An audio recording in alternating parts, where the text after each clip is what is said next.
Hi, good evening, everyone.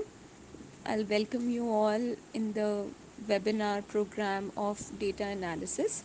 This program is been hosted by ERA Digitech, and today we are having on board with us Dr. Rekha.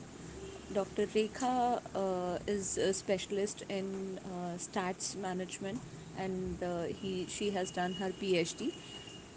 It is a proud moment to have you all on our first webinar. This webinar is going to enlighten you about the problems, and this problem basically occurs, in our every kind of manner work. Like we do thesis, dissertation, and sometime assignments too. This work has been needed by all of us. So I would like to invite first Dr. Sunena Sharma, director of ERA Digitech, on board to introduce us for this ERA Digitech, about let us know about this ERA Digitech. Over to you, ma'am. मैं अकेला ही चला था जानी पे मंजिल पर मगर लोग साथ आते गए और कारवां बनता गया. Thank you, Megha, for such a warm welcome. On the behalf of Iradestech, I welcome one and all in the one-day webinar on data analysis and tool. Many of you might wonder what Iradestech is all about. What services do we provide? So, just putting into your all your questions, I take the pleasure to introduce you to Iradestech. Era Digitech started its journey in year 2020 with a group of people that can be counted on fingers. The name Era is driven from goddess Saraswati, and the meaning of Era is principle. So we are committed to provide you the integrated and the quality services at every end of your work. Services that we provide are academic assistance, where we provide the assistance in thesis, synopsis, and research paper. In professional writing, we provide assistance in blog writing, content writing, and article writing. We also provide the assistance for the website development and digital marketing.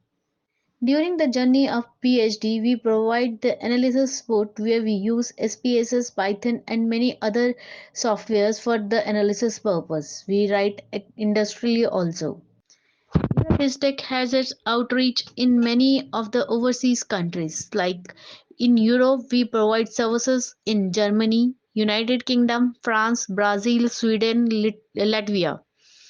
In Asia, we provide services in India, Iraq, UAE, Oman, Kuwait, Qatar. In Africa, we have written for Zambia. For in American continent, we have written for Canada, USA, France, Denmark, and Brazil. We have also provided the services over the Australian continent. Here are the short glimpses of the services that we provide. It includes the academic assistance, data analysis, industrial writing, online teaching, coding, digital marketing, etc. Here are the glimpses of the services that we have provided. So, in the first slide, we can see this is an SPSS analysis work where we have done the SPSS using the t-test and the ANOVA. In second slide, the financial analysis has been done of Tata Motor from the year 2019 to 2023. This is a case study where portfolio analysis is done using Python. Here the data is taken from Nifty 50. In the last, we can say that ERDStech is one-stop destination for all your writing jobs or website development and digital marketing jobs. In the end, I would like to sum up with a beautiful quote of Walt Disney that says, way to get started is to quit talking and to begin doing with. Thank you all. And hereby I hand over mic to the Rekha ma'am to pursue further. Thank you. If I will use the simple words, in how many parts statistics can be divided, then there maybe major two major divisions: descriptive statistics and inferential statistics. First of all, are you comfortable with my language, Hindi or English? I can use both the languages. If you're comfortable both the languages, then I can do that. We will do this workshop very interactive so that we can clear our doubts here at the same time. So can I ask how many of you are research scholars at present?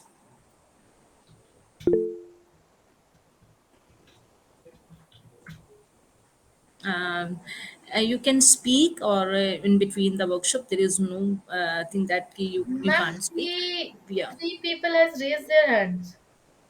Okay, actually I can't see because my ppt is at the full screen view, so I can't see that. Okay, No worries, no no worries. issues. Okay, so research scholars, if there are some research scholar, then it is a very main point how in how many divisions we have for the statistics in as a part of research.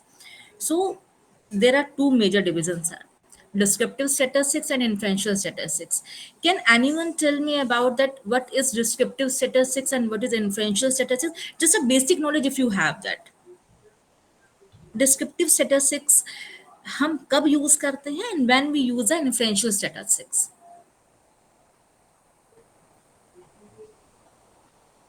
Okay, descriptive status. Descriptive means the describe word. Descriptive comes from the word describe.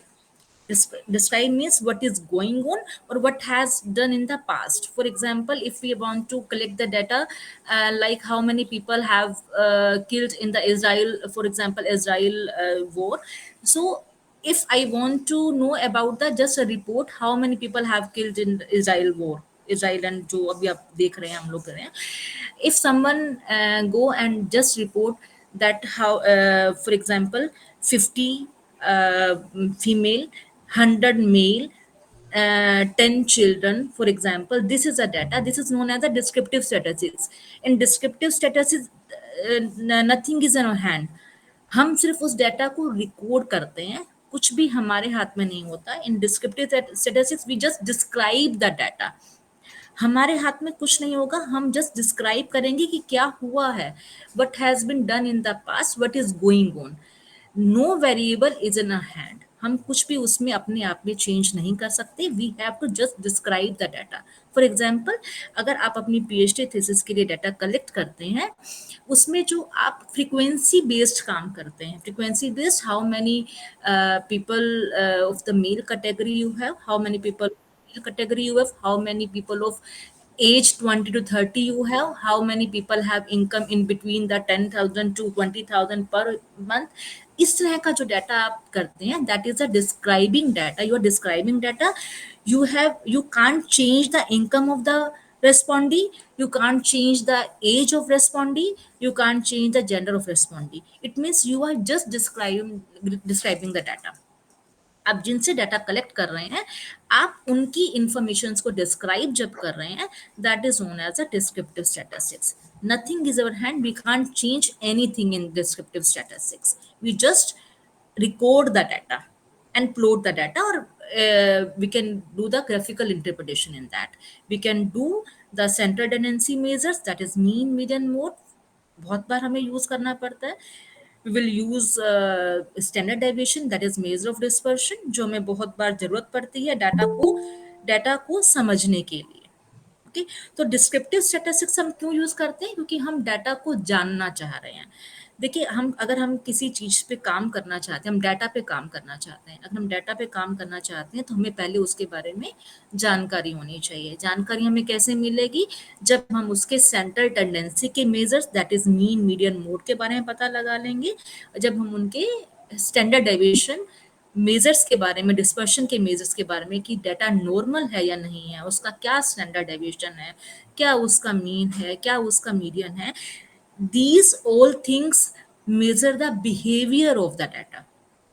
सो किसी भी काम को करने से पहले हमें उसको जानना जरूरी होता है. हम अपना कोई भी काम करते हैं, हमें मान लीजिए कोई रिसर्च करनी है, पहले हमें कोई प्रोडक्ट, मान लीजिए कोई परचेज करना है. First, what will be our first step? We first collect the information about that data. So descriptive statistics means to collect the information about the data, how the data behaves, what will be the central tendency measures, what will be the standard deviation measure. So I think this is clear why we use the descriptive statistics. This just describe the behavior of the data by the means of mean, standard deviation, and normality of data. Then we come to the next topic, that is what is inferential statistics. क्या हमारी research जो है सिर्फ एक data के next को behaviour wire को अपने समझने चेंज से क्या हो कंप्लीट हो जाएगी? I think answer is no, क्योंकि हम डाटा का बिहेवियर जानकर करेंगे क्या जब तक हम उसको आगे यूज नहीं कर मैं एक पाएंगे? सेकंड होल्ड करो तो सबसे पहले first step to know the behavior of the data by the means of descriptive statistics, and after that we will use the inferential statistics. Now what is the role of inferential मेल statistics? आई होगी Now everyone Ma'am, knows. sorry to interrupt. If you are presenting, your slides are not moving. Actually, I have not moved the slide, I am just on the first slide even. You can see Sorry. the, Okay. you Thank you. can see, you can see the introduction slide or not? Yes. You can see the introduction मैं आपको slide ना link WhatsApp करती हूँ in which I WhatsApp have written the descriptive statistics and inferential statistics. No, You, that's not in slide. okay, That's just not a in minute. slide mode. Now you can see. Now Yes. you Now we can can see see. the introduction. एक minute Okay, wait I think it is not working in भेजा the full मैंने ये screen check mode, करो I think. So you are comfortable in that mode also? In this mode, you can see that? क्या आ रहा है Yes, ma'am. Okay, okay. So next को this wire is a descriptive statistics, means to know the behavior of the data by means of center tendency measures and the dispersion measure. Because what else we want to do? First we should know the behavior of the data, that is known as the descriptive statistics.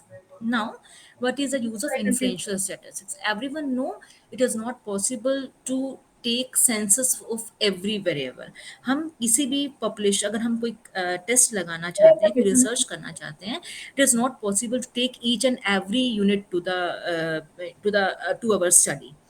In that case what we'll do, we will use a sample. हम क्या करते हैं, हम एक sample use करते हैं और हम उस सैंपल के बिहेवियर को समझने की कोशिश करते हैं, और हम ये चेक करते हैं कि क्या जो सैंपल है उसके जो रिजल्ट्स हैं, can we generalize them to the larger population?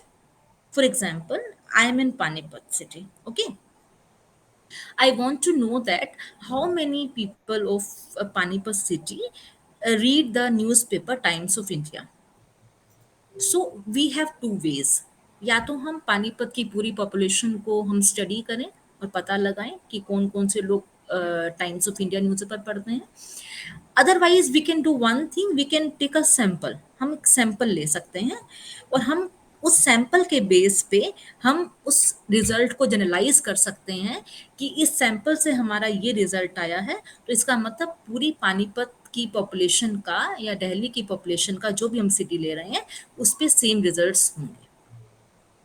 I have taken the sample of the city Panipat, and for 1,000 people, I have taken the sample of 1,000 people, and found that 70% people read the newspaper Times of India. So now, can we generalize this result to the whole population of Panipat city? Is it? Can we apply this result? Anyone? Can we apply this result of sample to the whole population?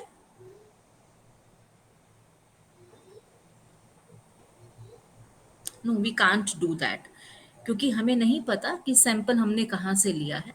Sample के results को अगर हम population के results पे हम उसको apply करना चाह रहे हैं, it means we have to test that by the means of statistics. हम स्टैटिस्टिक्स की हेल्प से इस बात को प्रूव करेंगे कि जो हमारा सैंपल का रिजल्ट है, that we can use or that we can generalize for the larger population. This is known as the hello hypothesis testing. Hello Got it? Hello So, what is inferential statistics? Inferential statistics allows scientists to infer trends about a larger population based on a study of sample taken from it. तो influential studies का काम क्या है, हम एक sample study करें और उसके रिजल्ट्स को हम पॉपुलेशन पे जनरलाइज कर सकते हैं नहीं कर सकते, इस चीज को हमें चेक करना है. तो इसके लिए हम लोग क्या यूज करते हैं, we will use the influential statistics. We will use for the generalization and we use for the predictions also. Okay, on the basis of a sample. Can we move further?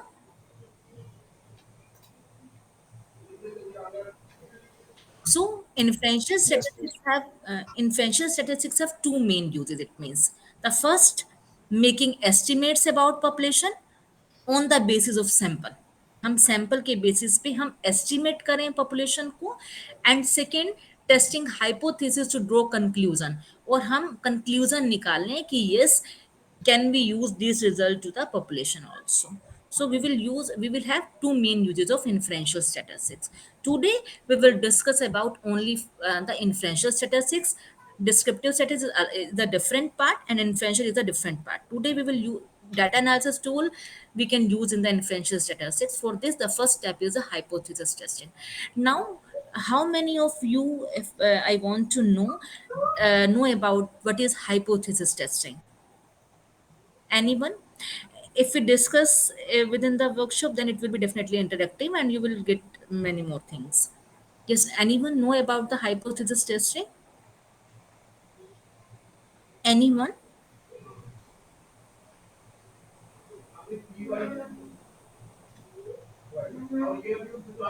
Okay, so I'll tell about that.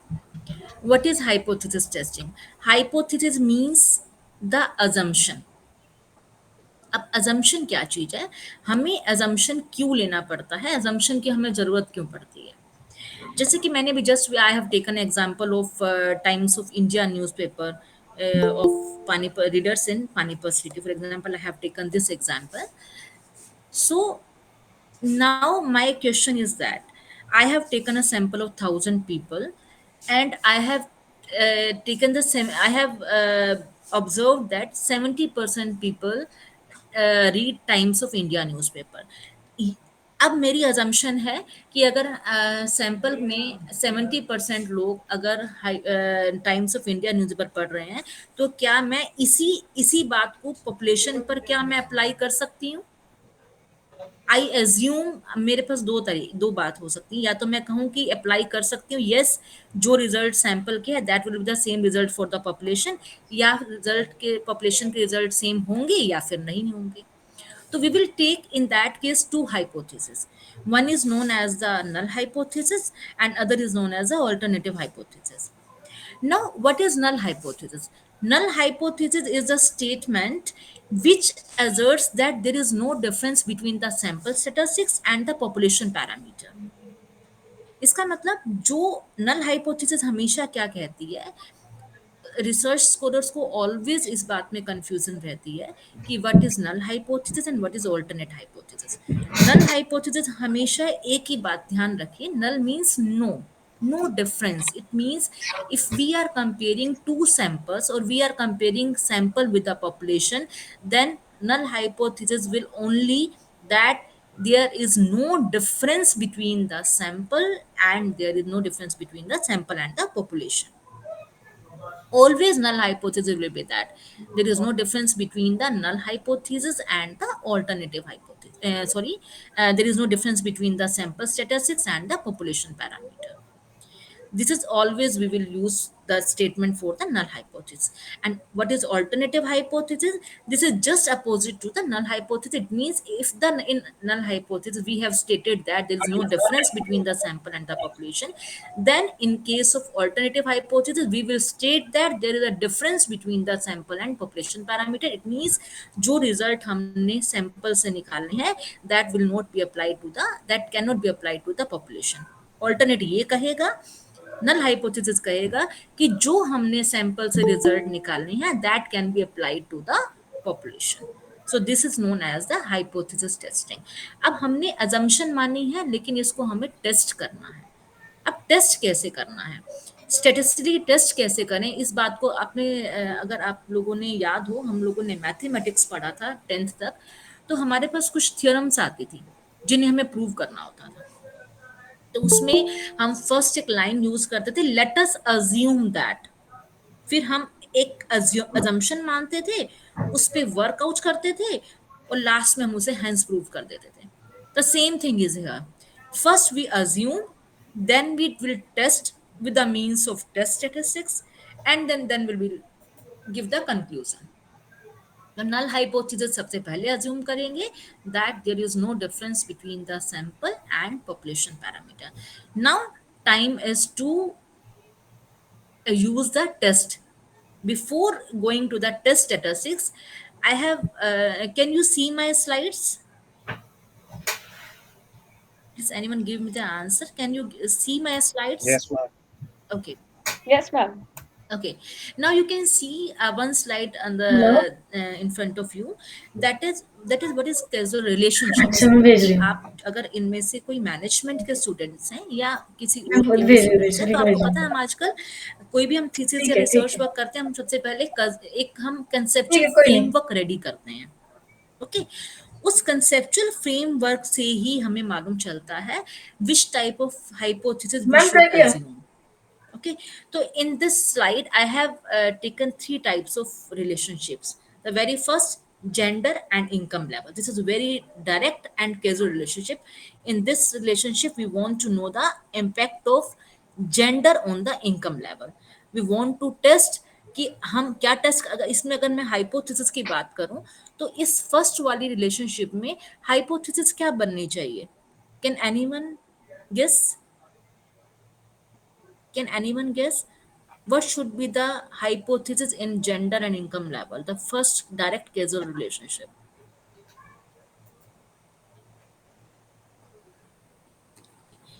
Gender can be categorized into two categories, male and female. We want to know that कि gender has no impact on the income level. इसका मतलब कि अगर male person है या female person है, उस बात का इनकम पे कोई इम्पैक्ट नहीं आता. तो इसमें नल हाइपोथेसिस क्या बनेगी? There is no difference on the income level on the basis of gender. कि जेंडर के बेसिस पे इनकम लेवल पे कोई इम्पैक्ट नहीं आता. हम क्या करना चाह रहे हैं? वी वांट टू टेस्ट, एक ग्रुप हमारा मेल का होगा, एक ग्रुप हमारा फीमेल का होगा. हमने डाटा कलेक्ट किया, उसमें से मेल वाले लोगों को अलग निकाल लिया, फीमेल वाले लोगों को अलग निकाल दिया. Then we have to test कि मेल हो या फीमेल हो, इनकम लेवल पे कोई इम्पैक्ट नहीं आता. In this direct casual relationship we have only one hypothesis that income level has no gender has no impact on the income level. Okay, now come to the second relationship, that is indirect causal relationship. It means gender is our input, income level is our output. But in between gender and income level, we have three more variables. Number is field of training, second is occupation, third is promotion opportunities. इसका मतलब क्या हुआ कि अब हमें direct नहीं है, हम डायरेक्ट जेंडर का इम्पैक्ट इनकम लेवल पे नहीं चेक कर रहे हैं. हम क्या चेक करेंगे कि जेंडर और फील्ड ऑफ ट्रेनिंग का आपस में क्या रिलेशन है, फील्ड ऑफ ट्रेनिंग का ऑक्यूपेशन से क्या रिलेशन है, ऑक्यूपेशन का प्रमोशनल अपॉर्चुनिटीज से क्या रिलेशन है, और उसका इनकम लेवल पे क्या इम्पैक्ट आता है. Now this is known as a indirect casual relationship. In this how many hypothesis we will assume? कितनी हाइपोथेसिस बन सकती हैं इसमें? Now can anybody tell me how many type of hypothesis we have in this that indirect causal relationship? अगर आप enter करेंगे तो अच्छा लगेगा. एनीवन? सही गलत पे हम बात नहीं करेंगे, हम सिर्फ ये करेंगे you have tried for that. Anyone? Okay, I will tell. Five maybe. यस, बताएं. Should not be five, but 1 2 3 4 guessing was 4. five. I think four should be there. The first, impact of gender on field of training. Impact of gender on field of training. The very first arrow you can see, gender का हम field of training पे. अब gender हमारे पास male female है, field of training हो सकता है जैसे कि फील्ड ऑफ ट्रेनिंग में आप मान लीजिए एक हम मार्केटिंग की ट्रेनिंग ले सकते हैं, एक हम एचआर की ट्रेनिंग ले सकते हैं। For example I have categorised the field of training into two parts, marketing training and the HR training.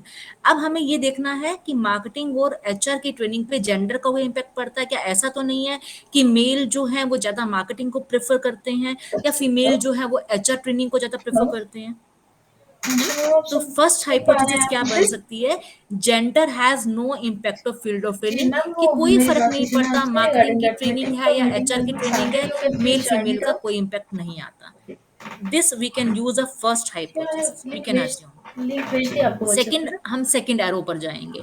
Second arrow क्या रिलेशनशिप दिखा रहा है, फील्ड ऑफ ट्रेनिंग का ऑक्यूपेशन के ऊपर, कि क्या फील्ड ऑफ ट्रेनिंग का ऑक्यूपेशन पे कोई इम्पैक्ट आता है। डेफिनेटली आता होगा, पर हम इसके भी डाटा कलेक्ट करेंगे। हम ये देखना चाहते हैं कि क्या एचआर, और मान लीजिए मैंने एचआर और मार्केटिंग दो तरह की मैंने वो ली है, फील्ड ऑफ ट्रेनिंग को कैटेगराइज किया है। ऑक्यूपेशन में बैंकिंग ले लेती हूँ और एजुकेशन ले लेती हूँ। तो मुझे क्या ये देखना है कि क्या एचआर और मार्केटिंग का ऑक्यूपेशन पे कोई ऐसा है कि एचआर और मार्केटिंग की ट्रेनिंग बैंकिंग में ज्यादा उनको जॉब मिलेगी या उनको एजुकेशन इंडस्ट्री में ज्यादा जॉब मिलेगी। तो हम क्या देखना चाह रहे हैं कि फील्ड ऑफ ट्रेनिंग का ऑक्यूपेशन पे कोई रिलेशन है या नहीं है। This will be our second hypothesis. My third hypothesis can be occupation to promotion opportunities। क्या occupation का promotion पे कोई impact आता है, आप बताएं कोई आता है। मुझे आजकल हम अब हम देख सकते हैं आता है, वैसे तो आता है, लेकिन हम जिसको टेस्ट करना चाहते हैं, जैसे कि हमें पता है कि आपने बहुत बार सुना भी होगा कि if you are in MNC, अगर आप इंडस्ट्री में हैं तो आपको प्रमोशन जल्दी मिलती है, आपको सर इंक्रीमेंट्स जिसको जल्दी है ना मिलती है, उनको आपकी बोलो कि सैलरी जो जहाँ है से वो ज्वाइन कर सकते एक्सपोनेंशियली हैं ग्रोथ उसे करती है। ज्वाइन कर ले। मैं भी जिनके फोन लेकिन आ रहे अगर हैं आप उनको ये बोल दो एजुकेशन इंडस्ट्री में कि जब है भी हो रहा है आप तो ज्वाइन कर थोड़ा लो। सा आपका जो इंक्रीमेंट, प्रमोशन अपॉर्चुनिटीज और हमारी जो लेवल्स हैं वो हमें लेट अचीव होते हैं। अगर हम बैंकिंग की बात करें तो बैंकिंग के अंदर भी, अगर हम बैंकिंग और हम इंडस्ट्री की बात करते हैं तो बैंकिंग में हो सकता है कि थोड़ा सा डिले चलता हो प्रमोशन अपॉर्चुनिटीज। लेकिन वही चीज हमारा अगर एमएनसी है, हमारी कोई मल्टीनेशनल कंपनीज है, तो उसमें हमें प्रमोशन की अपॉर्चुनिटी जल्दी मिल जाती है ना। तो we can show the impact of occupation to the promotion opportunity. हम देख सकते हैं कि ऑक्यूपेशन का प्रमोशन अपॉर्चुनिटीज पे कोई इम्पैक्ट है या नहीं है। This can be our third hypothesis. Now come to the next arrow. Our next arrow क्या रिप्रेजेंट कर रहा है कि क्या प्रमोशन अपॉर्चुनिटीज का इनकम लेवल पे कोई इम्पैक्ट है, क्या इनमें कोई रिलेशन है। तो this can be our fourth hypothesis. तो जितने एरो हैं, लिसन, जितने भी एरो हैं वो एक रिलेशनशिप को शो करते हैं। ओके, सो जितने एरो हैं उतनी हम हाइपोथेसिस को फॉर्म कर सकते हैं। Is it clear? Is it clear? Yes, ma'am. Okay, now come to the third complex model. ये थोड़ा सा और कॉम्प्लेक्स हो गया है। इस कॉम्प्लेक्स में क्या है, वही जेंडर है हमारा इनपुट, वही हमारा इनकम लेवल जो है वो हमारा आउटपुट है। लेकिन अब इसमें इन्होंने बहुत सारी चीजें और दे दी हैं। जैसे जेंडर का हमने देखा फील्ड ऑफ ट्रेनिंग पे इम्पैक्ट है या नहीं है। फिर हमने देखा कि field of training part time थी या फुल टाइम वर्क है। फिर हमने देखा कि पार्ट टाइम और फुल टाइम वर्क का इनकम पे कोई इम्पैक्ट आ रहा है नहीं आ रहा। You can make the relations gender to field of training, field of training to part time और full time work, and full time work to income level. तो यहाँ से आपकी हाइपोथेसिस बनेंगी। We can make the hypothesis from gender to child care responsibility, child care responsibility to part time or full time work, and that definitely goes to the income level। तो जितने arrow हैं उतनी हम उसके अंदर क्या है, हम अपनी हाइपोथेसिस बना सकते हैं। हाइपोथेसिस हमारे अब जो फ्रेमवर्क होता है, that framework will be depend upon the your objectives, and your hypothesis will depend on your conceptual framework. जब तक आपका कंसेप्चुअल फ्रेमवर्क आप नहीं करेंगे उसे कंप्लीट, तब तक हम हाइपोथेसिस के ऊपर वर्क नहीं कर हेलो, पाएंगे। तो सबसे पहले जब भी आप अपना रिसर्च गुड करते इवनिंग हैं, जी, कैसे रिसर्च हो? करने के बाद जब आप अपने वेरिएबल्स डिफाइन कर मैं लेते हैं बढ़िया कि हमें बढ़िया। कौन कौन से एक्चुअली वेरिएबल मैंने पे आपको काम लिंक करना भेजा है, था regarding after that that you will define the conceptual यहाँ जो फ्रेमवर्क, हमारा हो रहा है ना and after SPSS, the conceptual framework you तो can आप define your ज्वाइन कर सकते हो, अभी hypothesis। तो कर लो, बेटर Is हो it clear? जाएगा। हाँ अभी है। Now अब हाइपोथेसिस और टेस्ट स्टैटिस्टिक्स के हाँ लिए ऑनलाइन आप हाइपोथेसिस को जब नोट नहीं कर हमें ले टेस्ट करना है, we can go for it with the help of जी जी स्टैटिस्टिक्स टूल्स, स्टैटिस्टिकल मैं अभी मेरी टूल्स. बात नहीं हुई, हम काफी दिन से इसी में बिजी If थे you तो have मैं heard उसको about लेके the बता दूँ, मैं भी t-test, में बैठी हूँ। if you have heard about the ANOVA, you have heard about the correlation, you have heard about the ठीक है। regression analysis, ये सब statistical analysis tool है. अगर हम इसमें से किसी भी टूल को यूज करना चाहते तो ये टूल ऐसे यूज नहीं हो जाएंगे. उसके लिए हमें कुछ बेसिक्स हमें क्लियर करने जरूरी हैं. ठीक है, हम हाइपोथेसिस देख रहे हैं. We want to test the hypothesis with the help of tools, statistical tools. So first we have to hello gain the knowledge on the type of variable. Join कर लेते दो हैं। चीजें हैं. एक, हमें वेरिएबल्स के टाइप का मालूम होना चाहिए. Second thing, we should know about the scaling, measurement scales. दो चीजें मैंने क्या बताया. The first, we should know about the types of variable, and the second, we should know about the measurement scales. Okay, so very first we will know about the types of variable. सबसे पहले तो variable क्या होता है. Variable means very करना, और very means मतलब change होना.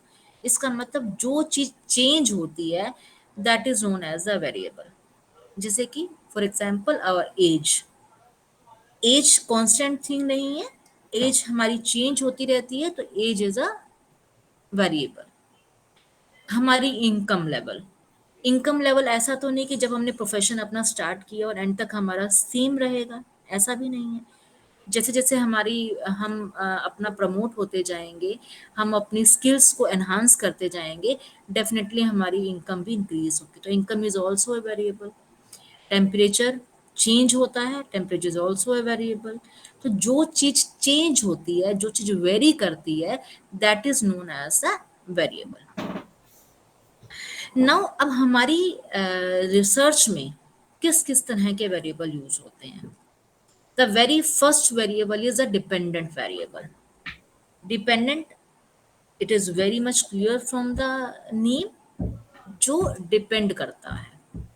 Variable affected by the independent variable is known as a dependent variable. For example, if we take about the example of age and height, क्या as और height आपस में मतलब कोई रिलेशन है इनका? होता है ना. जैसे जैसे एज बढ़ती है, वैसे वैसे बच्चे की हाइट भी बढ़ती है. तो हाइट किस चीज पे डिपेंड कर रही है? Hello height is dependent on the age. हाँ Age जी is our independent जी, variable, यार वो and मैंने it दीदी का आपको influence बोला the था वो height. ज्वाइन So कर लेते हैं। height is a dependent variable. अच्छा आपने ज्वाइन किया दो है? चीजें, ठीक है एक ठीक है ठीक है। इन्फ्लुएंस्ड होता है, एक ओके इन्फ्लुएंस थैंक यू करता है. Thank you. जो इन्फ्लुएंस करता है, that is known as a independent variable, और जो इन्फ्लुएंस्ड होता है, that is known as a dependent variable. Here is an example of dependent and independent variable. I want to know hello how stress affects mental state of human हाँ beings. जी, यार वो join कर लेते हैं आप कि मीटिंग का क्या वेबिनार। स्ट्रेस जो है वो किसी भी वेबिनार ह्यूमन ज्वाइन कर बीइंग की लेते हैं आप। मेंटल स्टेट को इम्पैक्ट करता है या नहीं करता? कर रखा है, मेरे करता है को या शो नहीं नहीं हो करता? रहा था। चलो कोई नहीं, है मेरे कोई को शो नहीं रिलेशन हो रहा था। स्ट्रेस और mental state of human being के ठीक अंदर? है ओके जी। एनीबडी? करता है मैम. बिल्कुल करेगा, है ना. अगर हमें स्ट्रेस नहीं होगा, तो we are in good mental state, हम अच्छे मूड में होंगे. अगर स्ट्रेस है तो हम अच्छे मूड में नहीं होंगे, डिपेंड करता है. तो हमारा अच्छा फील करना, हमारा मूड अच्छा होना या हमारा मूड अच्छा नहीं होना, ये किस बात पे डिपेंड करता है? ये डिपेंड करता है कि हमें स्ट्रेस है या नहीं है. तो stress is a independent variable, और हमारी मेंटल स्टेट जो है, that is known as a dependent variable, कि हमारी मेंटल स्टेट डिपेंड कर रही है कि हमारे ऊपर स्ट्रेस क्या है, कितना स्ट्रेस है. Okay. After that, one more example is there. Promotion affects employees motivation. क्या एम्प्लॉय की मोटिवेशन और प्रमोशन का आपस में कोई रिलेशन है. अगर प्रमोशन होगी तो एम्प्लॉयज मोटिवेट होंगे. प्रमोशन के टाइम पर प्रमोशन नहीं होगी तो Sorry एम्प्लॉयज to का interrupt you, ma'am, but it's just, the time is like 10 minutes to go, ma'am. Okay okay. So I have to actually conclude that. Okay, मैं थोड़ा fastly करा देती हूँ इस चीज को. Okay, so now promotion and employees motivation. Promotion is an independent variable and employees motivation is dependent variable. Promotion depend करेगा, promotion is independent, it depend करेगा कि उसका एम्प्लॉयज का मोटिवेशन प्रमोशन पे डिपेंड करेगा. Now, intervening and mediating variable. Now, what is intervening and mediating variable? Mediating variable क्या रहते हैं, जो ये मेजर नहीं हो सकते बट यस अपनी एग्जिस्टेंस को शो करते हैं. कैसे? और ये कहाँ इंटरवेनिंग मतलब बीच में रहना. जैसे कि हमारे पास higher education typically leads to higher income. ये हमें सबको पता है कि अगर अच्छी एजुकेशन होगी तो अच्छी इनकम होगी. क्या ऑलवेज इट इज नेसेसरी कि हमारी एजुकेशन अच्छी है तो हमारी इनकम भी अच्छी होगी? ये नेसेसरी नहीं है. इसमें एक इंटरवेनिंग वेरिएबल है, डिपेंड एक चीज है जो बीच में वो कर रही है. यस, अगर हमारी हायर एजुकेशन है और हमें एक बेटर, एक हमें अच्छा ऑक्यूपेशन मिल जाता है, in that case only we have the higher income. Higher education और हायर इनकम में बीच में एक क्लोज आ गया, यू कह सकते हैं कि क्लॉज आ गया कि हमारे को, हमें अच्छा ऑक्यूपेशन, हमें अच्छी जॉब मिलनी चाहिए, तभी हमारी अच्छी हायर इनकम होगी. अगर हायर एजुकेशन है, जॉब अच्छी नहीं मिली तो इनकम भी अच्छी नहीं होगी. तो हायर एजुकेशन और जॉब का, इनकम का हमारा जो रिलेशन है वो डिपेंड करेगा कि हमें जॉब अच्छी मिलनी चाहिए. That is known as a intervening variable, और इसको हम मीडिएटिंग वेरिएबल भी बोलते हैं. It is also known as a mediating variable.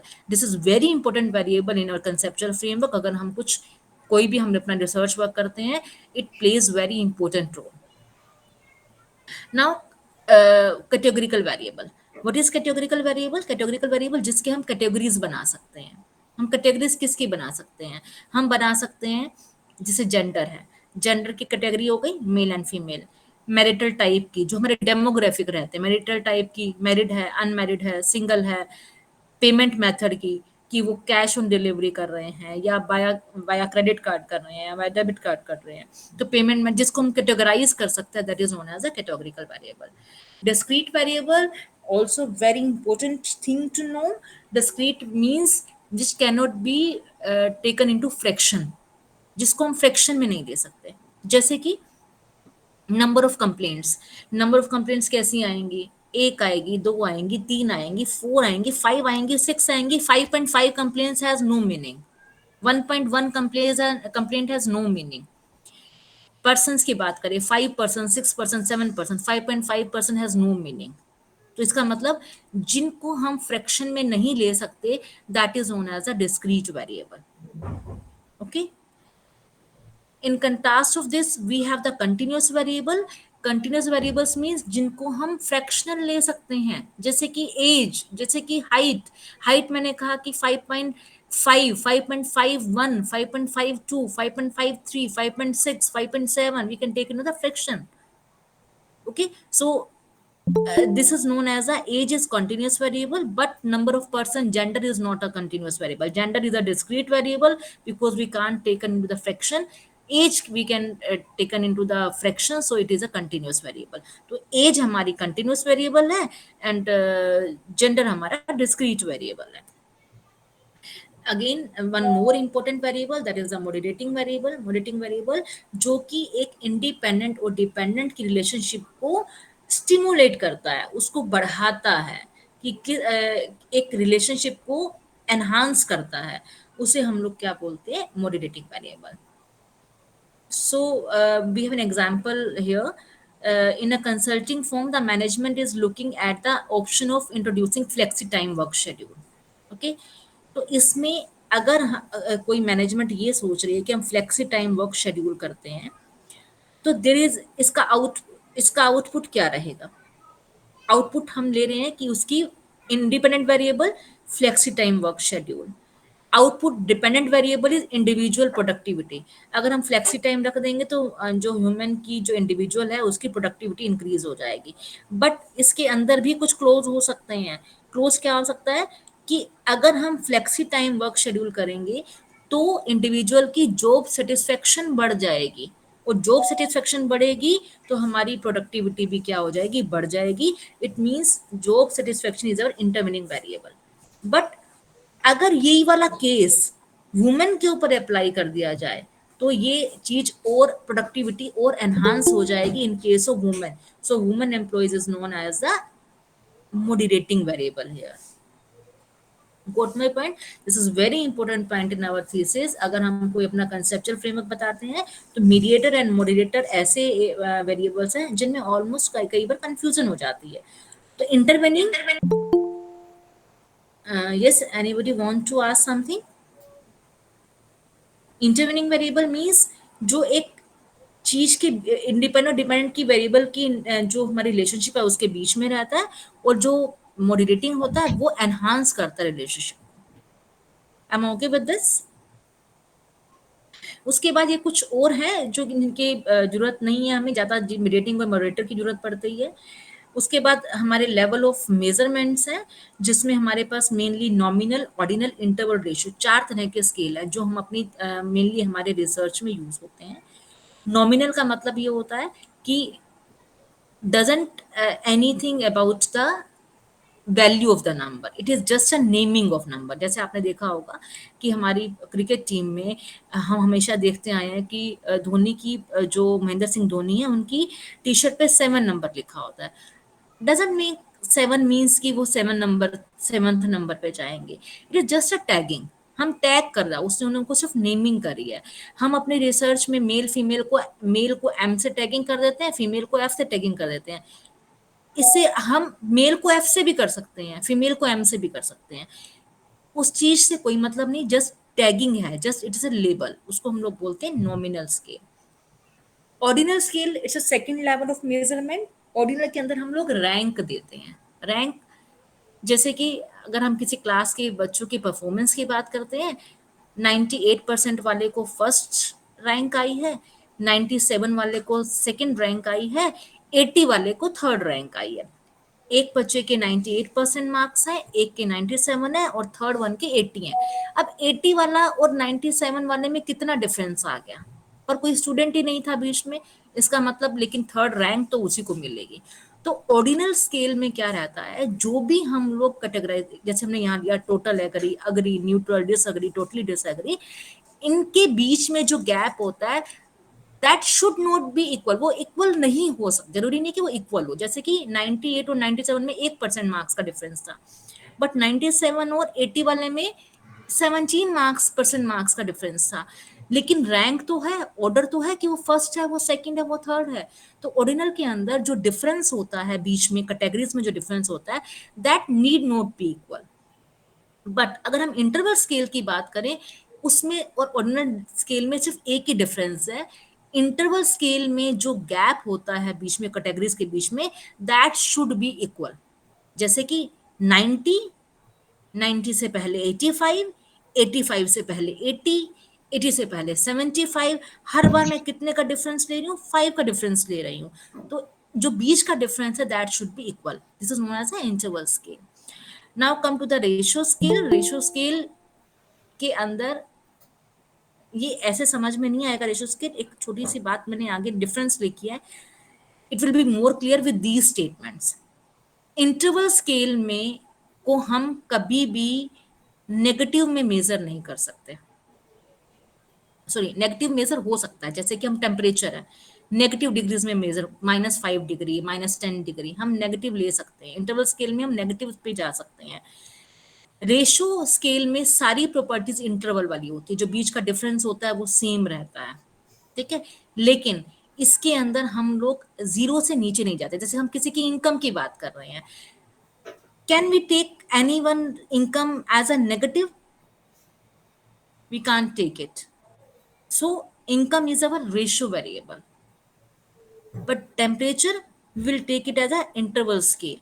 क्यों? क्योंकि हम इसमें नेगेटिव में जा सकते हैं. So this is the chart जो Ma'am, at a sorry, but we need to just, quickly with this, otherwise we बस won't get a chance to ask few queries. okay. We have only last slide for this type of scaling. After that, I'll wind up this. So you can see at a glance what is the level of measurement: nominal, ordinal, interval, and ratio. Nominal variable means you have to just name the variable. Ordinal means you have naming the variable, क्योंकि जब आप Likert scale पे काम करते हैं आप देखते हैं, आप स्ट्रोंगली अग्री को 5 देते हैं, आप अग्री को 4 देते हैं, इस तरह से आप नेमिंग करते हैं ना, टैगिंग तो उसकी भी करते हैं कि स्ट्रोंगली अग्री को हमने 5 टैग कर दिया, अग्री को हमने 4 टैग कर दिया, तो नेमिंग तो करनी है, but these are the ordered variable. It doesn't make sense कि हम जो स्ट्रोंगली अग्री और अग्री के बीच का डिफरेंस है और अग्री और न्यूट्रल के बीच का डिफरेंस है वो सेम होना चाहिए, it need not be there. But interval में हमारे पास नेमिंग भी होती है, ऑर्डर्ड भी होते हैं, और उनके बीच का डिफरेंस जो होता है वो सेम होता है। इन रेशो वो नेमिंग भी होते हैं, वो ऑर्डर्ड भी होते हैं, उनके बीच का डिफरेंस भी सेम होता है, and can accommodate absolute zero, उनके बीच में जीरो भी आ सकता है, कि जीरो से ही स्टार्ट होना चाहिए, नेगेटिव नहीं होना चाहिए। So this is my last slide for the measurement scale. We have many things to discuss, but because of the time of shortage of time, we should have stopped here.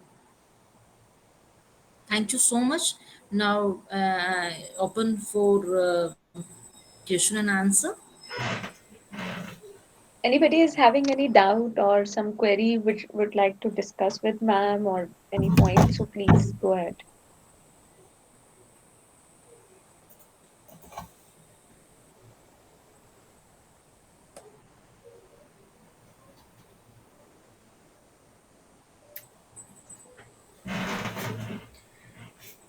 Hello. Yes, Sam. Hello. जी Hello. Ma'am. Ma'am, actually when we talk to the like students now, so maximum number of queries are अगर किसी दो चीजों में relationship we are finding, अगर ऐसा है तो कौन सा टेस्ट लगेगा, तो अगर ये चीज है तो कौन सा टेस्ट लगेगा। So I think we should give a small glimpse on that कि इस तरीके से we decide the number of test और the name of the test. For this, ma'am, first we have to clear the level of measurement, what we have discussed now a bit, nominal, ordinal, interval, and ratio. If we have a one continuous variable and one discrete variable, in discrete variable can be categorized, then we will use the t test. जैसे कि एक continuous variable हो, एक discrete variable हो, और discrete को हम categorise कर सकें दो कैटेगरीज के अंदर, in two categories, then we can use t test. For example, age and income. Income is our continuous variable. Gender and income, sorry, gender and income लेते हैं. Income is our continuous variable. Gender is our categorical variable. In gender, we can categorize it in the male and female. So we have two categories for gender and one continuous variable, that is our income. So in this case, we will use a t test. In same, if we categorize the variable into more than two categories, जैसे कि मैंने अभी gender का example लिया, gender मैंने उसको दो categories में डिफाइन किया, male and female. If we have categorized into two parts, two category, we will use a t test here. But if we categorize that into more than two parts, for example, if we for example we have the industry and the income level, कि किस industry में income ज्यादा होगी, किस में कम होगी. In the industry we categorize the industry into three categories. We can take one is banking, one is education, and third one is IT industry, for example. So we have divided the industry into three parts. In that case, we will use a ANOVA. इस case में हम क्या use करेंगे, इस case में हम ANOVA use करेंगे, because we have more than two categories. Initial condition will be same. We should have one continuous variable and other is our discrete variable which can be categorized. If two categories will be there, we will use a t test. If more than two categories will be there, we will use a ANOVA test. T test is a mainly basic test, ANOVA is a basic test. We have told about this. Now, correlation and regression. If we have two variables, both are continuous, दो variable होने चाहिए, दोनों continuous. अब यहाँ पे discrete का कोई मतलब नहीं है. टी और एनोवा के लिए एक डिस्क्रीट होना चाहिए, एक कंटिन्यूअस होना चाहिए. For the correlation we should have both continuous.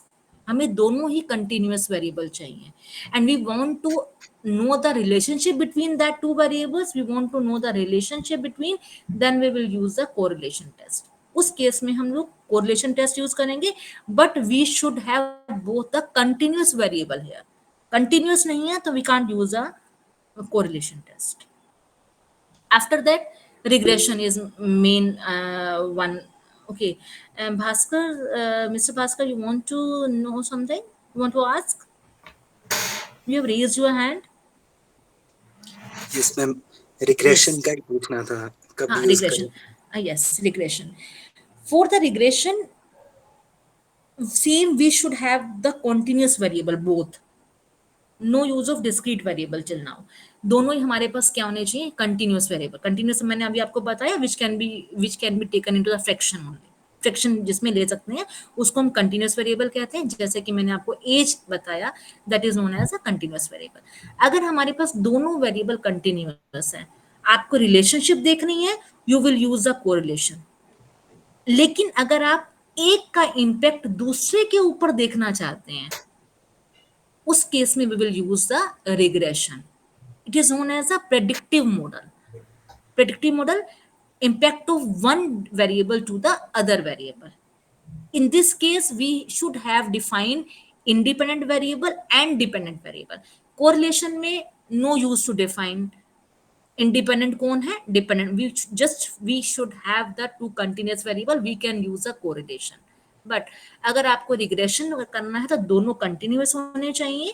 उसमें डिफाइंड होना चाहिए कौन सा वेरिएबल हमारा इंडिपेंडेंट वेरिएबल है और कौन सा वेरिएबल हमारा डिपेंडेंट वेरिएबल है.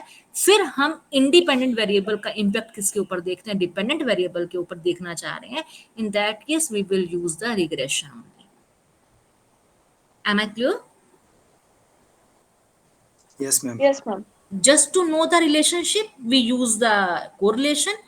But if we want to know the impact of one variable to other variable, then we will use the regression. उसके लिए आपको डिफाइन करना पड़ेगा, this variable is my independent variable, this variable is my dependent variable. Condition, both variable should be continuous. दोनों continuous होने चाहिए. Okay. अभी हम सिंपल रिग्रेशन में हम लोग डिस्क्रीट वेरिएबल पे बात नहीं करेंगे. दोनों ही वेरिएबल को कंटिन्यूअस होना जरूरी है. ये 4 types are the main test. Yes Megha? Ma'am, I wanted to know about SEM. Okay. SEM, what is SEM? SEM is structure equation modelling. जब हम SPSS पे काम करते हैं तो आपको पता है कि डेटा जो हम कलेक्ट करते हैं need not B data is reliable. जरूरी नहीं है कि जो डाटा हमने कलेक्ट किया वो रिलायबल डाटा होगा, है ना. तो SPSS में हम उस डाटा की रिलायबिलिटी को चेक कर लेते हैं. एक क्रोनबैक अल्फा एक हमारे पास टूल होता है, उस टूल से हम लोग रिलायबिलिटी चेक कर लेते हैं. बट हम लोग वैलिडिटी अगर चेक करना चाहते हैं, हम लोग रिलायबिलिटी में डिस्क्रिमिनेंट वैलिडिटी चेक करना चाहते हैं, वी और हम उसको चेक करने के बाद रिलेशनशिप अगर हम चेक करना चाहते हैं, in that case we will use the structure equation modelling. वहां पे जब जो मैंने आपको अभी पीछे एक स्लाइड दिखाई थी, स्लाइड में मैंने 3 तरह के मॉडल डिस्क्राइब करे थे, जिसे मैंने लास्ट वाला बड़ा कॉम्प्लेक्स मॉडल बनाया था. जेंडर का मैंने बताया था, इनकम लेवल के ऊपर, पर बहुत सारे flexi work time, job certificate, मैंने बहुत सारे वेरिएबल्स ले लिए थे. That is the conceptual framework of actually SCM. उसको हम SCM से करते हैं. हमें हर वेरिएबल का रिलायबिलिटी एंड वैलिडिटी चेक करनी होगी. फैक्टर्स, एक कंफर्मेटरी फैक्टर एनालिसिस एक टर्म रहती है. जो कंफर्मेटरी फैक्टर एनालिसिस क्या करती है, जो हमारी स्टेटमेंट्स रहती है, लिकर्ट स्केल की जो स्टेटमेंट्स रहती हैं, जो हम लोग क्वेश्चनर के लिए हम लोग कलेक्ट करते हैं, जरूरी नहीं है कि हमने 10 क्वेश्चंस लिए एक वेरिएबल के अंदर वो 10 की 10 हमारी स्टेटमेंट ठीक है. उनकी रिलायबिलिटी वैलिडिटी हम SCM मॉडल से CFA से चेक करके जो एक्चुअल हमारी स्टेटमेंट्स है हम वही रह जाती है, बाकी सब डिलीट हो जाती हैं. उसमें कंफर्मेटरी फैक्टर एनालिसिस करते हैं तब. तो जो कॉम्प्लेक्स रिलेशनशिप है जिसमें हम रिलायबिलिटी वैलिडिटी यूज करके उनके पूरे प्रॉपर फैक्टर एनालिसिस चेक करते हैं, that is known as a SCM. इसके लिए हमें SPSS यूज नहीं करना, उसके लिए हमारा अलग सॉफ्टवेयर रहते हैं, MOS रहता है. PLS रहता है, हम वो यूज करते हैं इसके लिए। वही यूज एक्चुअली बहुत सारी चीजें इसमें ऐसा है कि हम कब PLS कब यूज करते हैं, हम एमओस कब यूज करते हैं, हम SPSS को किस लेवल पे छोड़ के हमें आगे बढ़ना चाहिए, ये बहुत सारी चीजें हैं जो हमें इनके ऊपर एक्चुअली स्टडी पहले करनी पड़ेगी। स्टडी मीन्स से इसके लिए हमें थोड़ा सा थोरो पूरा करना पड़ेगा। Yes mega. Ma'am, is it mandatory to use the liquid scale always? Sorry, your voice is not clear, breaking. Ma'am, is it mandatory to use liquid scale always? No, it is not mandatory liquid scale use करें। आप dichotomy variable भी use करते हैं, yes और no वाला भी use कर सकते हैं। मैम यस हाँ Rekha ma'am, I just wanted to जी जी add on to it, like अगर हम लिक्विड स्केल यूज करते हैं and sometimes we use yes और नो, मतलब दो ही ऑप्शन रख के चलते हैं विदाउट लिक्विड स्केल। बाइनरी वाला, यस यस। हाँ, तो समटाइम्स वो रिलायबिलिटी नहीं आ पाती डाटा की, वो मतलब रिजल्ट्स उतने अच्छे नहीं आ पाते, तो is it affecting the work also? Yes yes, but it depends on the question ma'am. Sometimes हम हर क्वेश्चन को लिकर्ट स्केल पे हो सकता है कि वो लिकर्ट स्केल, क्योंकि लिकर्ट स्केल मैंने आपको बताया, जो मैंने अभी आपको ऑर्डिनल वेरिएबल बता रही थी आपको, I have just define the ordinal variable. Ordinal variable क्या करता है, हम एक हमारी एक एग्रीमेंट की स्टेटमेंट है, उस एग्रीमेंट के स्टेटमेंट को हम स्ट्रोंगली डिसएग्री से स्ट्रोंगली अग्री के ऊपर लेना चाह रहे हैं। या तो हम क्या करें, दो ही चीज लें, अग्री लें और डिसअग्री लें, बाइनरी वेरिएबल ले, या तो बंदा अग्री होगा या फिर बंदा क्या होगा, डिसअग्री होगा। Am I clear? ये यस और नो जैसा ही बन गया ना, जैसे यस और नो या अग्री और डिसअग्री। दैट इज लेकिन ओके, बट इसमें हमारी इज इट इसमें जो इम्पैक्ट? मैम सॉरी जी मैम। डेफिनेटली इम्पैक्ट, क्यों इम्पैक्ट करेगा मैं आपको वो बताना चाह रही हूँ। अगर हम एक चीज को अग्री और सिर्फ मैं मेजर कर रही हूँ अग्री है या डिसअग्री है, ये चीज ज्यादा आपको प्रिसाइज लग रही है, या मैं ये कहूँ कि थोड़ा और अच्छे से स्टडी करो भाई। अग्री और डिसअग्री में तो बहुत बड़ा गैप हो गया, आपने तो आर पार वाली बात कर दी है। हम आर पार वाली बात नहीं करना चाहिए, हम उसको ये करना चाहें कि अच्छा अग्री नहीं है, क्या पता वो समवट एग्री हो, किसी किसी बात पे थोड़ा बहुत अग्री हो। भाई अब यहाँ तो मैंने अगर अग्री और डिसअग्री की ऑप्शन दे दी, या वो अग्री पे टिक करेगा, मान लो वो कहीं भी किसी एक पॉइंट पे भी डिसअग्री है, तो हो सकता है कि वो डिसअग्री पे टिक कर दे। पर क्या पता हम अगर हम उसको और प्रिसाइजली और अच्छे से करना चाहें, तो हम उसको, इसीलिए हमने उसको ऑर्डर डाल दिया। हमने उसी उसी इंटरवल को जो अग्री और डिसअग्री वाला था, उसको हमने 5 पॉइंट में चेंज कर दिया। भैया ठीक है, तुम बहुत अच्छे से बताओ स्टडी करके कि आप किस तरफ मूव करना चाह रहे हो, अग्री की तरफ मूव कर रहे हो या आप डिसअग्री की तरफ मूव कर रहे हो। आपने देखा होगा कि बहुत सारी थीसिस में 7 पॉइंट लिकर्ट स्केल भी यूज किया जाता है। some in research use a 9 point Likert scale, some research use a 11 point Likert scale. तो what is the use of using that 11 point और 9 point Likert scale?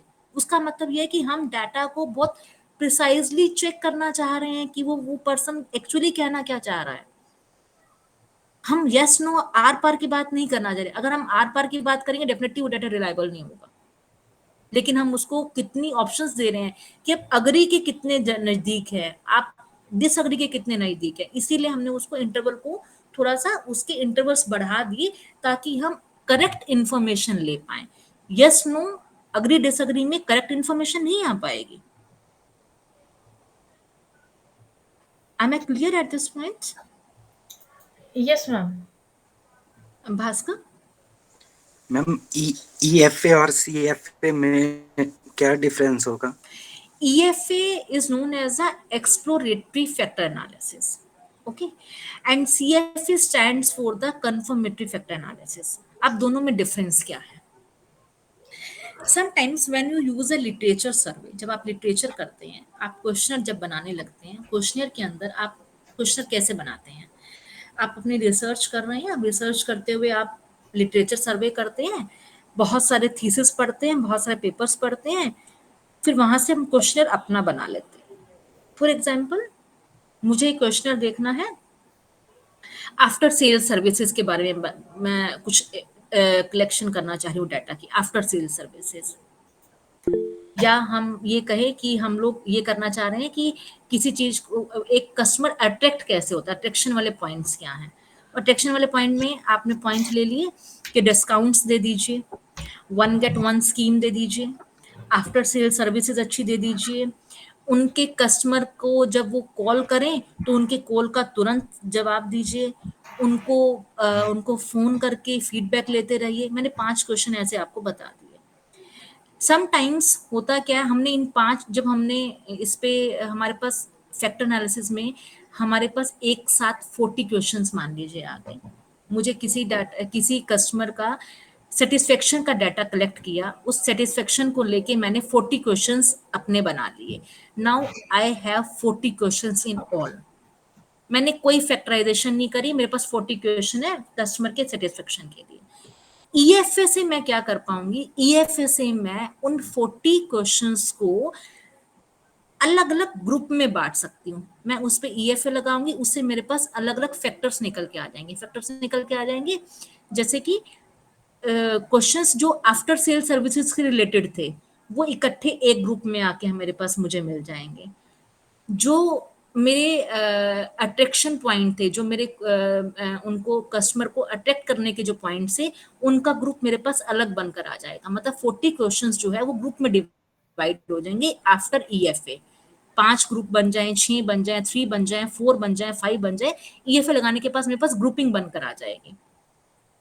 अब उस grouping से मैं डिसाइड कर सकती हूँ ये 5 क्वेश्चंस जो हैं ये आफ्टर सेल सर्विस को रिप्रेजेंट कर रहे हैं, ये जो 5 क्वेश्चंस हैं ये मेरे मार्केटिंग को रिप्रेजेंट कर रहे हैं, ये आफ्टर जो 5 क्वेश्चंस हैं ये मेरे इस चीज को रिप्रेजेंट कर रहे हैं। तो मेरे 40 क्वेश्चंस जो हैं वो अलग अलग हेड्स में आ जाएंगे, that is known as the EFA. अब ईएफए मेरे पास 40 क्वेश्चंस को अब स्टडी करना इजी हो गया। अब मुझे 40 के 40 क्वेश्चन एक साथ स्टडी नहीं करने, मैं उनको फैक्टर वाइज स्टडी कर सकती हूँ। आफ्टर सेल क्वेश्चंस को अलग स्टडी कर सकती हूँ, मार्केटिंग के क्वेश्चंस को अलग स्टडी कर सकती हूँ, जो मेरे कस्टमर्स के सेटिस्फेक्शन के उनको मैं अलग स्टडी कर सकती हूँ, क्योंकि मेरे पास अलग अलग 40 क्वेश्चन वो अलग अलग ग्रुप बन गया है मेरा। लेकिन जो मैंने ये क्वेश्चन 40 क्वेश्चन या 5 क्वेश्चन मेरे आफ्टर सेल सर्विस वाले थे, अगर हो सकता है कि इस 5 में से भी 2 या 3 क्वेश्चन सिमिलर से नजर आ रहे हो, जैसे कि मैं कहूँ भाई आफ्टर सेल सर्विस अच्छी है, या मैं कहूँ कि कस्टमर ने जैसे ही फोन उठाया मैंने उसकी प्रॉब्लम को सोल्व कर दिया, तो कहीं ना कहीं रिलेटेड है ये, है ना। तो इससे क्या होता है, आपस में कोलिनैरिटी बन जाती है, फिर हम उसके आंसर सही नहीं आ पाते। तो हम सीएफए से क्या करते हैं, सीएफए से ये देखते हैं कि जो 5 क्वेश्चन है वो बिल्कुल यूनिक है ना, कोई आपस में एक दूसरे से तो इंटरेक्ट नहीं कर रहा। ऐसा तो नहीं है कि 5 क्वेश्चन में 2 क्वेश्चन एक ही बात को बस वर्डिंग चेंज हो और वो बात एक ही पूछना चाह रहे हो। तो सीएफए आपको कंफर्म फैक्टर देता है, वो कंफर्म स्टेटमेंट्स निकाल कर दे देगा आपको, जो कि एक्चुअली रिलायबल और वैलिड रिजल्ट्स होंगे। वो कौन करेगा, वो सीएफए करेगा। भास्कर, गोट माय पॉइंट। मैम इसमें सैम्पलिंग का क्या रोल रहेगा मैम? किसका क्या रोल रहेगा? सैम्पलिंग टेक्निक का। सैम्पलिंग टेक्निक का रोल हमेशा ही रहेगा, चाहे वो ईएफए लेंगे चाहे CFA. Sampling is a different from this. Sampling से मतलब ये है कि हम जब सैम्पलिंग जब हम एक किसी रिसर्च में करते हैं, सबसे पहली चीज होती है सैम्पलिंग साइज का होना, कि आपको सैंपल साइज क्या लेना चाहिए, क्या जो सैंपल साइज ले रहे हैं वो कम तो नहीं है, हमें मिनिमम सैंपल साइज क्या ले सकते हैं वो हमें निकालना पड़ता है। There is a different formula for that. Now अब बहुत बार सैंपल्स के हमारे पास वो है मेथड्स हैं। Random sampling one of the method, stratified sampling, cluster sampling, ये बहुत सारे मेथड्स हैं। Depends on your question, depends on your statement. किस स्टेटमेंट पे हमें रैंडम सैम्पलिंग चूज करनी चाहिए, किस स्टेटमेंट पे हमें स्ट्रेटिफाइड चूज करनी चाहिए, किस पे हमें क्लस्टर सैम्पलिंग चूज करनी चाहिए, ये हमारी स्टेटमेंट के ऊपर डिपेंड करेगा Bhaskar. Okay okay ma'am. Yes yes Aditi. Ma'am, if we have taken out variables from LR, then also we can use EFA or CFA will be used. Yes, definitely. You can use EFA even on the scale. Sometimes because in the scale we have the questions in all. हमें factors वहाँ नहीं मिलते हैं. If we want to divide the our question into heads into the different groups, then we will use the EFA. And after EFA we can use the CFA, or sometimes in research it is mentioned that no need to use if you have the reliable scale and you have done the EFA, no need to use the CFA. But ऐसा नहीं है, अलग अलग studies अलग अलग बात कहती हैं. हमें LR से सेल्फ मेड क्वेश्चनर पे तो डेफिनेटली हम EFA भी लगाएंगे, CFA भी लगाएंगे. और मेनली CFA जो है हमारी डिस्क्रिमिनेंट वैलिडिटी, हमारी कंस्ट्रक्टिव वैलिडिटी, रिलायबिलिटी, इन सबको चेक करता है. Okay, ma'am. Yes, Maneha, I have pronounced Yes, right. ma'am, Maneha. Okay, yes, Maneha. Ma'am, how to make the hypothesis from a particular objective? I am confused about the null and alternative hypothesis. Okay. Should Have you yes? Have you seen my slide of hypothesis testing where I have used three models? I have seen shown the three models. I have seen the slide, but I'm confused. After the literature review, I have to Yeah. select from the literature review or from my particular objective I would select. कुछ Okay. लोग कहते हैं कि जो हमारा literature review है उसी से हमें हाइपोथेसिस उठाने होते हैं. नहीं, लेकिन लिटरेचर रिव्यू से नहीं, लिटरेचर रिव्यू से हाइपोथेसिस का नहीं. आप Okay. लिटरेचर देखो, आप में सबसे पहला जो स्टेप होता है वो होता है हमारी प्रॉब्लम स्टेटमेंट का. ओके. जब आप कोई रिसर्च करना चाहते हैं, सबसे पहले आप अपना एक टॉपिक चूज करते हैं. ओके. उस टॉपिक के बेस पे आप लोग LR करते हैं, लिटरेचर रिव्यू करते हैं कि इस टॉपिक पे क्या क्या स्टडी हुई है. हाँ जी. And we need to choose a research gap there. Okay. हमने वहां से लिटरेचर रिव्यू करा. रिव्यू हाँ का जी. मतलब क्या होता है? रिव्यू का मतलब होता है कि हमें रिसर्च गैप फाइंड आउट करना है. हाँ जी. क्योंकि no use to study that topic जिसके ऊपर ऑलरेडी काम हो चुका हो. डेफिनेटली हम लोग कोई ऐसा काम करेंगे, वही रिसर्च कहलाएगी जो अब तक नहीं हुई होगी. तो Okay. LR हम क्यों करते हैं? LR हम रिव्यू इसलिए करते हैं कि मान लीजिए मेरा टॉपिक स्ट्रेस का है, कि Okay. स्ट्रेस का प्रोडक्टिविटी पे क्या इम्पैक्ट आता है. हाँ अब जी. स्ट्रेस का प्रोडक्टिविटी पे क्या इम्पैक्ट आता है, ये बहुत पुराना टॉपिक हो गया. हाँ. Many researchers have done work on this. Okay. लेकिन ऐसा नहीं है कि उन्होंने सारे वेरिएबल्स को ले लिया होगा. हो सकता है कि किसी ने स्ट्रेस का फ्लेक्सी आवर्स को लेकर ना रिलेशन निकाला हो. हाँ जी. हो सकता है किसी ने ये जो अभी ऑनलाइन जो हमारा वर्क फ्रॉम होम है, क्या पता किसी ने वर्क फ्रॉम होम को बीच में ना लिया हो. तो हमारा इनपुट स्ट्रेस ही रहेगा, हमारा आउटपुट प्रोडक्टिविटी रहेगा, लेकिन हम इसके बीच में अपने कंसेप्चुअल फ्रेमवर्क में we can add the variables. अब वो Okay. वेरिएबल कौन से होने चाहिए जो अब तक किसी ने स्टडी ना करे. हाँ जी. अब वो जो वेरिएबल्स हैं वो आपको कहाँ से मिलेंगे? वो आपको मिलेंगे LR से. कि Okay. LR में आप वो देख लोगे, इसने पर्सन ने ये स्टडी किया हुआ है, इस पर्सन ने ये स्टडी किया हुआ है. हाँ, लेकिन अब तक ना इस बात पे कहीं किसी ने बात नहीं करी है. वो आपका रिसर्च गैप बन जाएगा. Okay. जैसे ही आपको रिसर्च गैप मिलेगा ना, हाँ उस जी. रिसर्च गैप को आप अपना ऑब्जेक्टिव बना लेंगे. Okay. भाई अब तक ये काम किसी ने किया, मेरा ऑब्जेक्टिव तो यही है. ठीक मुझे है. तो ये चेक करना है कि फ्लेक्सी आवर्स का प्रोडक्टिविटी पे क्या इम्पैक्ट करता है. अगर एक फीमेल है और उसके घर में मान लीजिए 3 सीनियर सिटीजन है और 2 उसके चाइल्ड है, डिपेंडेंट उसके घर पे 5 लोग डिपेंडेंट है. अब मेरे को एक नया वेरिएबल मिल गया, तो मेरा ऑब्जेक्टिव क्या हो गया? मेरा ऑब्जेक्टिव सारा उस पे आ गया कि वो जो डिपेंडेंट वेरिएबल मैंने सीनियर सिटीजन का डिपेंडेंट वेरिएबल लिया कि डिपेंडेंट कितने हैं उस फीमेल के ऊपर. This is my objective. अब इस ऑब्जेक्टिव को देखते हुए मुझे फुलफिल करना है अपना ऑब्जेक्टिव. अपना ऑब्जेक्टिव कैसे फुलफिल करूंगी? कहते हैं ना कि हम क्या करते हैं, हमारे टारगेट हमने मान लीजिए आपने टारगेट अपना PhD का आपका एक टारगेट है. हाँ जी. PhD पूरी करना ये तुम्हारा ऑब्जेक्टिव है. इस ऑब्जेक्टिव को फुलफिल कैसे करोगे? आपने क्या स्टेप लिया आज? आपने आज ये वर्कशॉप अटेंड करी है. हाँ जी. ठीक है, तो आपकी एक हाइपोथेसिस बन गई कि यस, अगर PhD कंप्लीट करनी है तो वर्कशॉप अटेंड करना नेसेसरी है या नहीं है. Okay. तो this is your one hypothesis. ऐसे आपको अपने टारगेट को अचीव करने के लिए जो बीच में आपके स्टेप्स आएंगे वो आपकी हाइपोथेसिस बनती जाएंगी. Okay. तो आपकी एक हाइपोथेसिस बन सकती है कि attending workshop has no difference to achieve the और to award the PhD degree. ये मेरी हाइपोथेसिस है. मेरी हाइपोथेसिस में कहती है कि वर्कशॉप अटेंड करो ना करो कोई फर्क नहीं पड़ेगा, PhD तो अवार्ड हो ही जाएगी. No difference to attend the workshop to award the degree. ये नेसेसिटी है कि हमारे हाइपोथेसिस में नल हाइपोथेसिस भी हो? Yes, क्या बिल्कुल सारी बिल्कुल अल्टरनेटिव नहीं, नहीं हो no no सकते? no no no no no no, it is compulsory, we just test the null hypothesis only. Okay हम अल्टरनेट को तो हम टेस्ट ही नहीं करते हैं। ओके और बहुत सारे लोग गलती करते हैं जो ऑल्टरनेट का नाम लेते हैं। हम ओके जब भी टेस्ट करते हैं हम उसके रिजल्ट में भी यही लिखते हैं, we accept the hypothesis, we do not reject the null okay hypothesis. जो भी रिजल्ट लिखेंगे वो नल हाइपोथेसिस को लेके लिखते हैं, ऑल्टरनेट का नाम नहीं आता है। क्योंकि तो अगर हम हमारी दो जगह एजम्पशन ले लेंगे तो फायदा नहीं ना। हम एजम्पशन ओके एक ही चीज पे लेंगे ताकि हम स्ट्रिक्ट रहें अपनी एक ही चीज तो पे। हमारी हाइपोथेसिस सारी नल होंगी? नल होंगी। हम ऑल्टरनेट डिफाइन करते हैं लेकिन टेस्ट हम सिर्फ किसको करते हैं?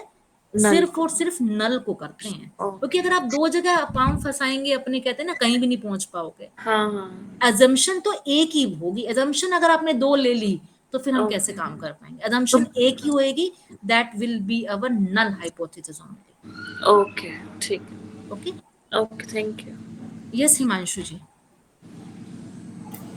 Ma'am, first of all, thanks for taking us through this content. Excellent refresher. It's my pleasure. Speaking about the hypothesis, अभी चल रहा था. So मेरे दो doubts हैं. First, I'll take on the hypothesis one. या So when I'm like, let's say I'm reading any hypothesis, I usually read that there is a positive or a negative correlation. So does that mean कि वो null और alternative में एक relationship, like they want to establish a relationship between that, Okay. or is Okay. it just the null and then they want to prove it alternative? We always assume the null hypothesis and we always prove the null hypothesis. And for the null hypothesis, we always use the no difference. No difference means हम comparison करते हैं। हम कैसे comparison करते हैं? हम sample को population से कंपेयर कर सकते हैं, हम दो सैंपल्स को आपस में कंपेयर कर सकते हैं, हम दो चीजों का रिलेशनशिप देख सकते हैं। हम हमेशा दो चीजों के ऊपर बात करते हैं, ठीक है? जैसे कि हम रिलेशनशिप देखना चाह रहे हैं, for example age and height का, तो हम हमेशा नो पे बात करेंगे, no relationship between this and this. Second one is regarding the test. So let's say I have three variables, two independent, one dependent. Two Is there independent any one like, dependent. let's say आप एक example ले लेते हैं, stress is my independent, satisfaction is independent, and mental state is dependent. So which test should I use? First, you need to describe the scale of that variable. Dependent variable should be continuous.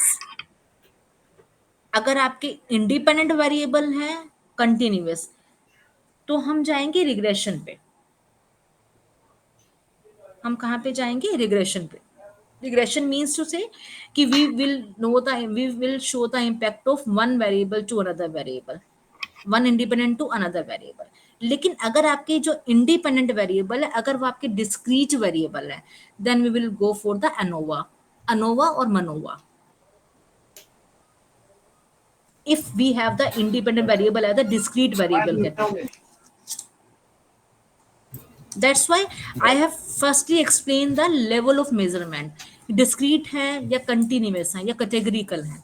जब तक हम इस चीज को define नहीं करते हैं, we can't take the decision of which test should be used.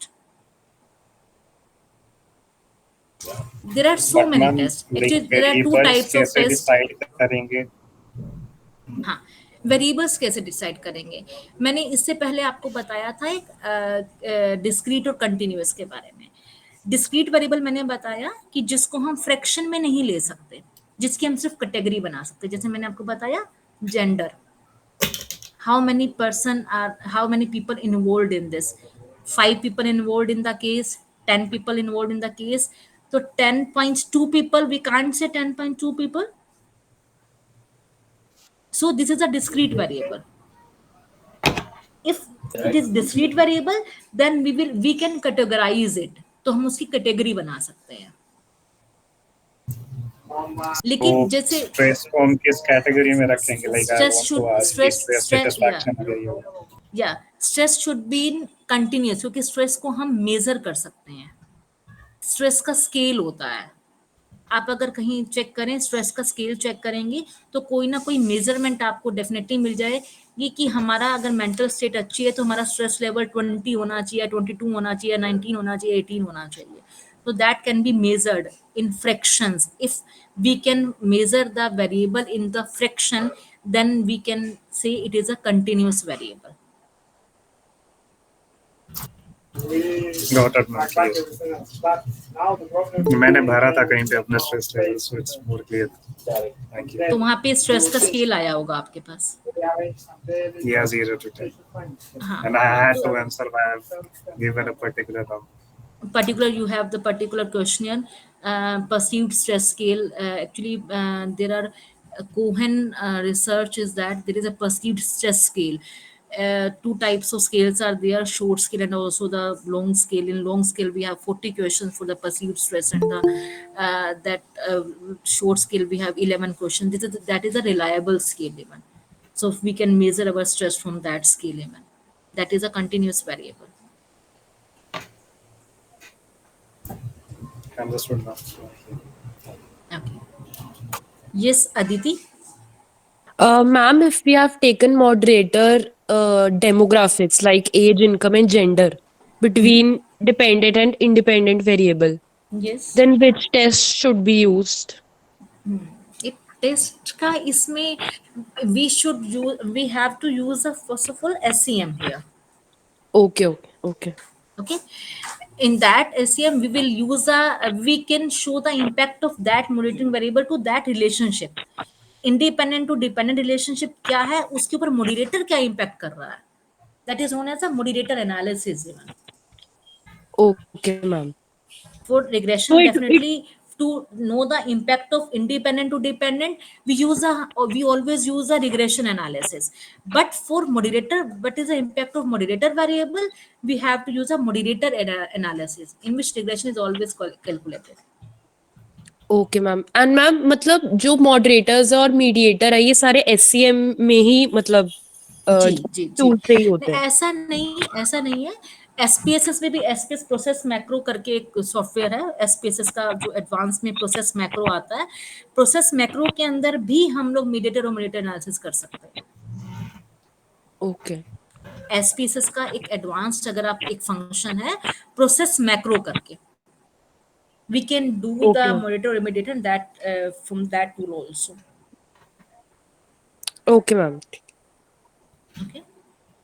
Yes, Maneha.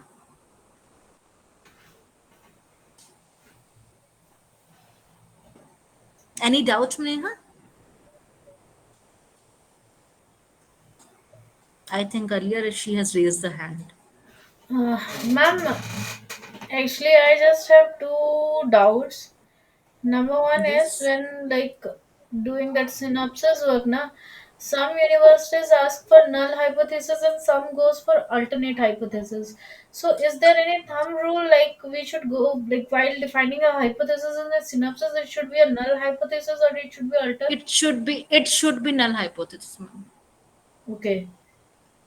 And like guide can change it whether if there is like particular requirement of a guide we can do alter also, na? We always use the null hypothesis and always test the null hypothesis.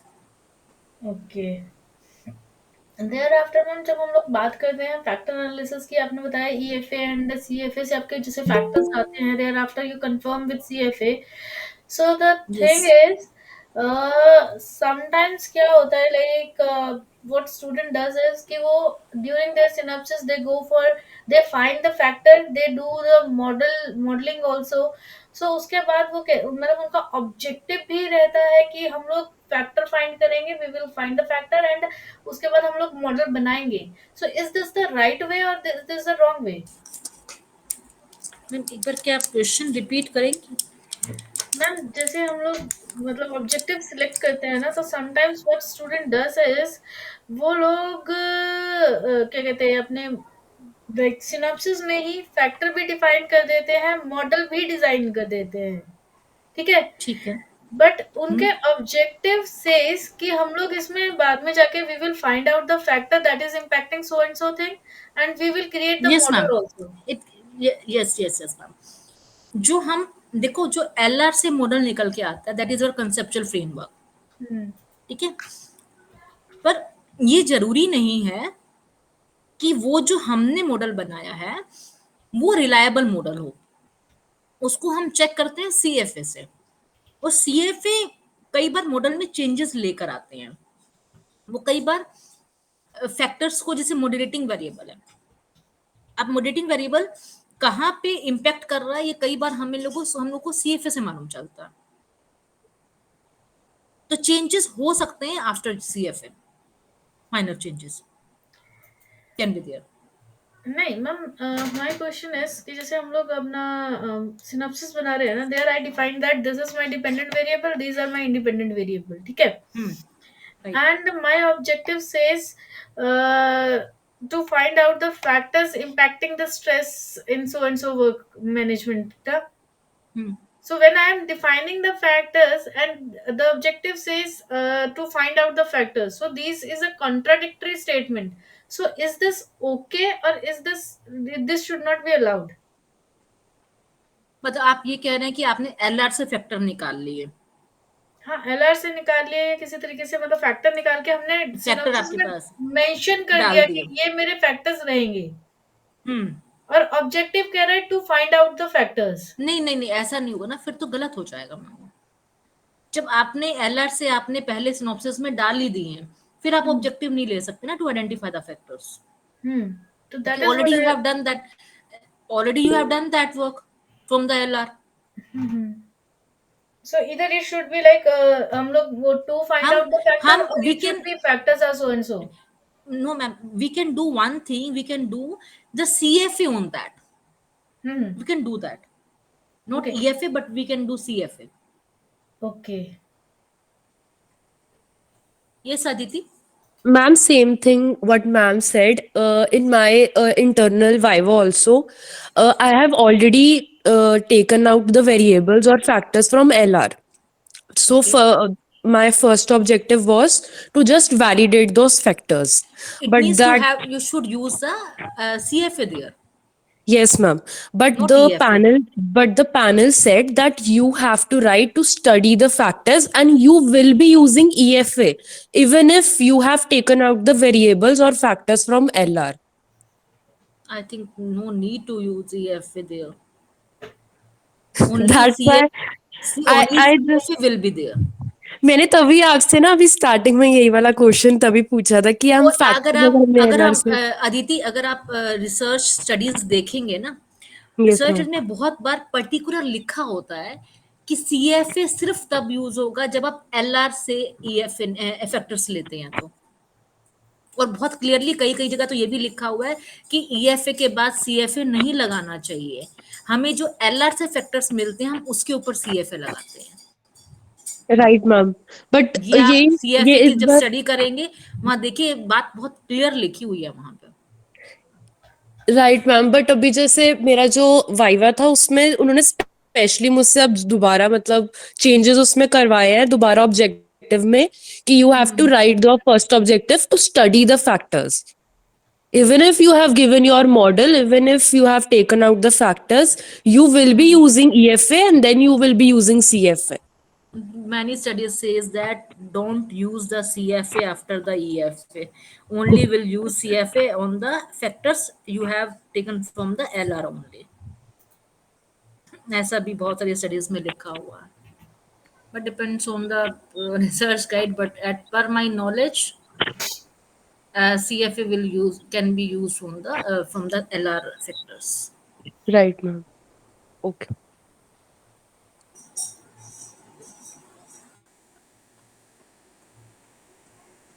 Yes, any other question?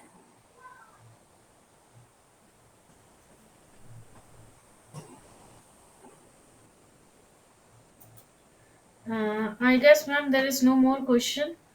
Megha, please take Okay, over. nice to talk with all। Yeah. Yes, ma'am. 1 second, ma'am. Yeah.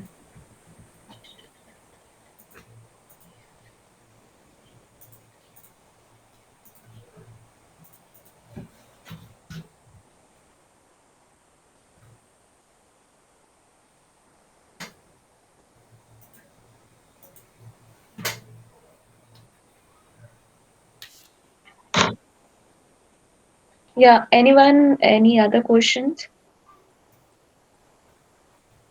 I guess we are through with all queries, and ma'am has replied all the queries very well, ma'am. It was such an interesting session we had, and so much knowledge we gained that we don't know many of the things. And it was, great to have you on this platform.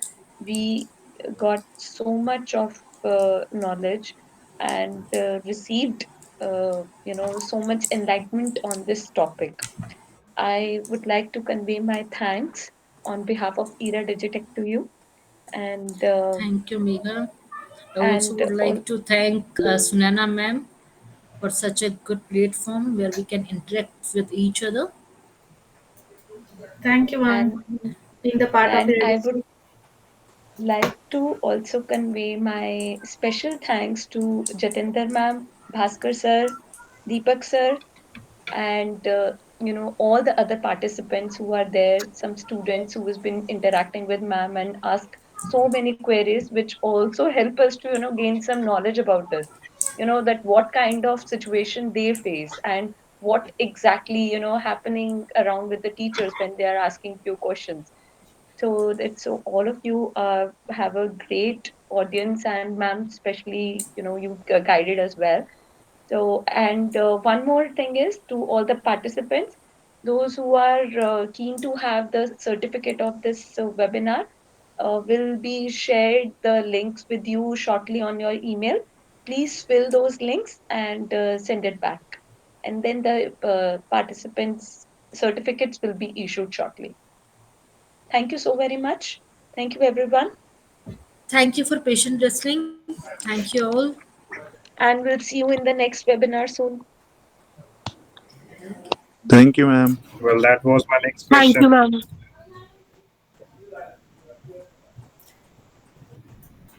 Yes, Thank sir, you, we ma'am. do have, Himanshu, sir, we do have the planning to have such kind of webinar later.